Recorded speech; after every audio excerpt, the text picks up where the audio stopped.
Neville helps out. One day, Neville was at a siding when James puffed in with the express. "Hi Neville, bye Neville," he said, "express coming through," and James puffed away.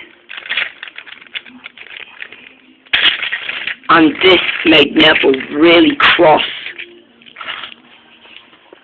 While James was with the express, Neville decided something with James.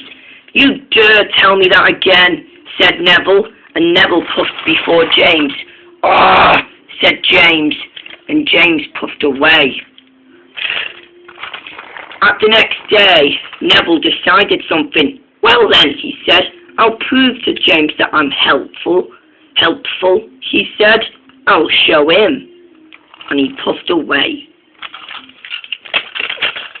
Neville went up Boulder Mountain, and there he saw was Rosie derailed and off the tracks.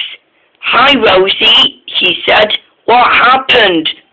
"I came off the rails last night," said Rosie, "and now my firebox is faulty.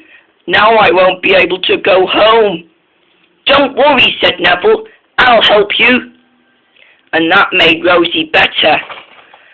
Rosie was back on the rails and she was ready, and she puffed away back home.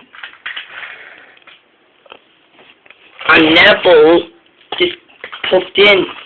There he was at the muddy tracks. Gordon was stuck there.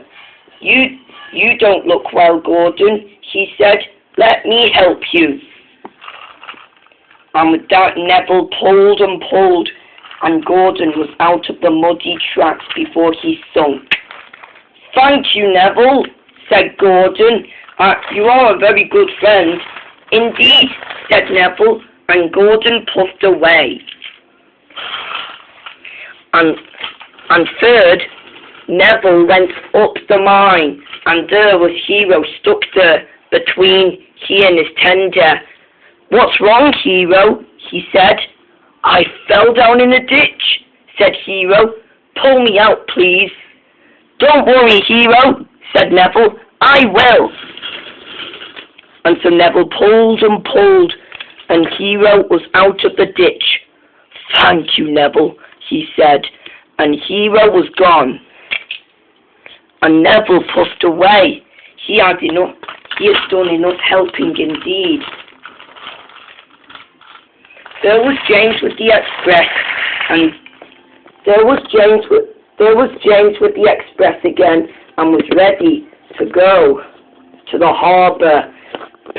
"Peep, peep," he went. "I'm a splendid engine on Sodor." He was at the docks. He had more passengers, and the passengers were out of the express coach and at the docks. "Goodbye," said James, and James puffed away. James had had enough when suddenly James stopped. He had broken down. "Oh no," said James, "I've broken down." Later that night, the Fat Controller came to see Neville at a siding.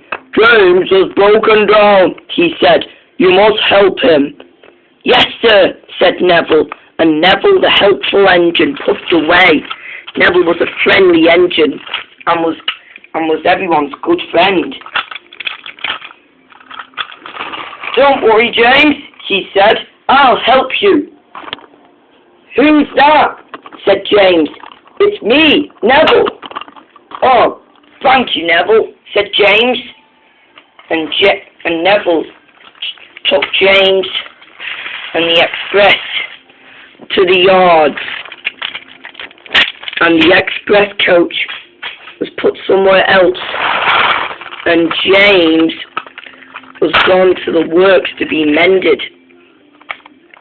At the next day, James returned and was good friends with Neville.